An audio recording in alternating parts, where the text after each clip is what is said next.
Quel billet tu trouves le plus beau? En 1, 1 dollar américain. En 2, 10 francs suisses. En 3, 20 pounds. Sur le billet de 1 dollar, George Washington nous regarde avec calme depuis le centre. Premier président des États-Unis, figure fondatrice, visage figé dans le vert gris du papier. Tout autour des volutes, des sceaux, des symboles, la promesse d'un État fédéral, d'une monnaie stable, presque sacrée.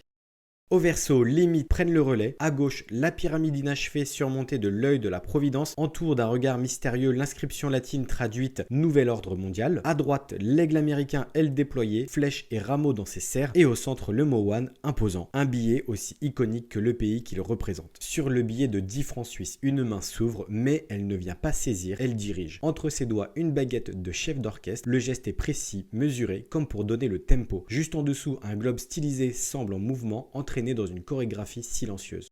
Au verso, les rouages prennent le relais, engrenages, cadrans, mécanismes. Tout ici parle du temps, de sa mesure, de sa maîtrise. Un faisceau bleu traverse le billet comme un rayon d'horloge projeté dans l'espace. Ce billet n'est pas simplement une monnaie, c'est une ode au rythme, à la ponctualité, à la rigueur suisse. Sur le billet de 20 pounds, Elisabeth II nous regarde de son célèbre profil droit. Sa silhouette familière s'impose avec élégance au milieu des teintes violettes et argentées. À l'arrière-plan, l'architecture classique de la Royal Exchange rappelle la force de la City. Et tout autour, les détails de sécurité moderne, hologrammes, fenêtres transparentes, texture en relief. Le Royaume-Uni imprime ici à la fois sa tradition et sa technologie.